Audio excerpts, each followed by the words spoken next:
My name is Chef Paws, and I wasn't always famous. Long before people lined up outside my little seaside restaurant. Before the world knew my name. I was just a curious cat with a big hat and an even bigger dream. I lived in a quiet town where nobody believed a cat could cook except for one. Granny Pepper. A retired chef and a little bit of a legend around here. She raised me after I was abandoned as a kitten. Her tiny wooden house smelled like roasted rosemary and burnt toast. And hanging above her fireplace was a cookbook older than both of us. One day, as the rain tapped on the windows and the wind howled like a pack of wolves, Granny sat me down. Pause, she whispered, there's a recipe in that book that changed everything. The world isn't ready for it. But one day, someone will be. Then she locked it in a tin box. I was 5 years old. 10 years later, Granny Pepper passed away. I inherited the cookbook and the restaurant she used to run. The sizzling whiskers. It was falling apart. No customers. Just me, a dented frying pan, and Granny's rusty old stove. On my first night alone in the kitchen, I couldn't sleep. Something about that tin box kept me awake. I stood in front of it for hours. Then I opened it. The recipe had no title. Just a list of ingredients so bizarre they didn't even seem edible. Dragon's breath spice. Whispering mushrooms.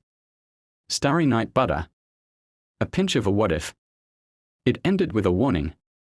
Do not cook unless you're ready to change everything. I laughed. Challenge accepted. But the ingredients? Where would I even find whispering mushrooms?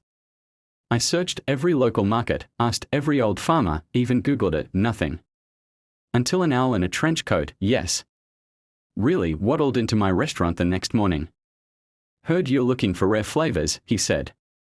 I stared. Are you a talking owl? Only on Thursdays. You coming or not? He led me into the forest behind the town. Deeper than I'd ever gone. Past the trees that never rustled and a river that flowed uphill. Finally, we reached a glowing patch of mushrooms, whispering. Actual words. Mix us wisely, they sang. Stir with heart. I picked only one. The owl nodded in approval. One step closer, chef. By the time I returned, the sun was setting. I stared at the old recipe again, realizing this wasn't just a dish. It was a journey. But I had no idea that someone else was watching me. A rival chef from the city, sleek, smug, and ruthless, who'd heard about the legendary recipe. His name? Chef Fang. And he would stop at nothing to steal it. The next morning, I woke up early. Something felt different. The air smelled electric. I laid the whispering mushroom on the counter. It shimmered. It actually shimmered. I opened the cookbook again. Next ingredient. Dragon's breath spice. Never heard of it. But just as I was about to give up, the bell above the door jingled. He walked in. Long coat. Sunglasses. Smelled like smoke and cinnamon. You're looking for fire, he said. I blinked. And you are? Just a fan of flavor. Come with me. He took me up a mountain. Not just any mountain, Blazetop Peak. Home to ancient chili peppers. And something much hotter. At the top was a tree. Glowing red fruit hung from its branches.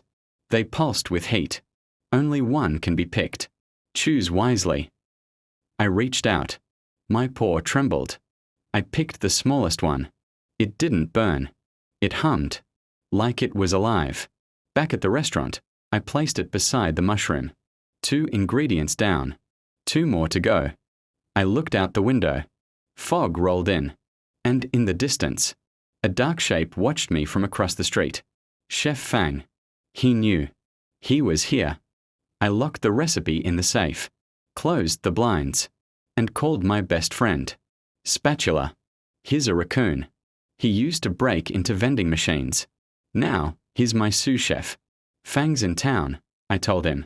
Spatula grinned. Time to stir some trouble. Later that night, I heard scratching at the back door. A note slipped under it. I'll have that recipe, little cat. Or else. Chef Fang. I crumpled the paper. No way I'd give it up. I didn't know it yet. But Fang wasn't working alone. Someone I trusted was about to betray me. Spatula and I stayed up all night, locking windows, sharpening knives. Not for violence, just for chopping. Probably. Then I got a call. Block number. You're too late, the voice hissed. The next ingredient. Already mine. Click. I froze. Next ingredient. Skyflower honey. Only found on the cliffs of Luma Bay. Only collected once a year. That day was today. We raced to my food truck. Yes, I have one. It runs on recycled soup. Spatula drove like a maniac. We dodged seagulls, scooters, and one suspicious grandma. Then, Luma Bay.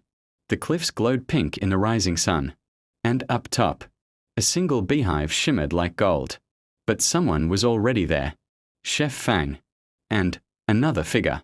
Wearing my apron. Spatula whispered. Is that Muffin? My apprentice. My student.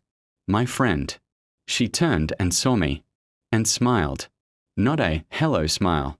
A victory smile. Sorry, chef, she said. But the world deserves better flavors. She threw a jar of honey to Fang. My heart cracked. Like an overbaked creme brulee. I didn't chase her. I couldn't. Instead, I sat down. Right there. On the cliff. Spatula sat next to me. Neither of us spoke. Then I pulled out the cookbook. The next ingredient? The tear of a betrayed chef. I laughed. And one tear fell on the page. The words began to glow. Suddenly, the air shifted. The cookbook flipped itself open. A hidden page appeared. It read, If the ingredients are stolen, let your soul stir the sauce. I looked at Spatula. He nodded. Time to finish the recipe your way. Back in the kitchen, I worked like never before. No magic mushrooms. No glowing fruit. Just instinct. Memory. Passion. And one last secret. The moment the pot started to bubble, the lights flickered. The ground trembled. And from the steam, a figure appeared. A spirit. The original creator of the cookbook. You passed the test, Chef Paws, they said. You didn't follow a recipe. You became one. The spirit hovered above my bubbling pot. Their form flickered, part smoke, part flame. I wasn't scared. I was calm. Like the moment before a dish is plated. What you've created, the spirit said, is no longer food. It's a message. A message. I looked into the pot. Inside, I saw more than soup. I saw my past. Burnt pies. Late night crying in the pantry. Being told, kitchens are no place for cats. I stirred again. Now I saw the future. A world where recipes healed. Where flavor ended wars. Where even Chef Fang smiled. Suddenly, boom. The door slammed open. Chef Fang marched in. Behind him, Muffin. They looked serious. And hungry. We came for the final dish, Fang growled. Hand it over, Paws. But I shook my head. You don't take this dish. You taste it. They paused. Muffin whispered, Is it ready? I nodded. And served 2 bowls. Fang sniffed it. Eyes narrowed. Then 1 bite. The transformation was instant. His fur fluffed. His monocle popped off. He gasped. Is that lemon? No. Regret? No, love. Muffin took a spoonful. She froze. Tears welled up. It tastes like your old stew. The one you made for me when I broke my paw. I smiled softly. Because that's what I put in. The room went silent. Then Muffin stepped forward. She reached into her apron and pulled out the missing page. I stole it, she whispered. But it didn't feel right. She handed it to me. You're not just a chef, Paws. You're the recipe itself. The page glowed gold in my paw. Letters rearranged. Symbols shimmered. The final ingredient revealed itself. Forgiveness. I turned to Chef Fang. Want to cook it together? He hesitated. Then he nodded. We stirred. We chopped.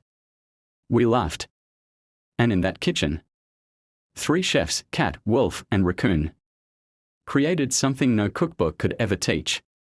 A dish that wasn't meant to win contests or change the world by force, but to change one bite at a time.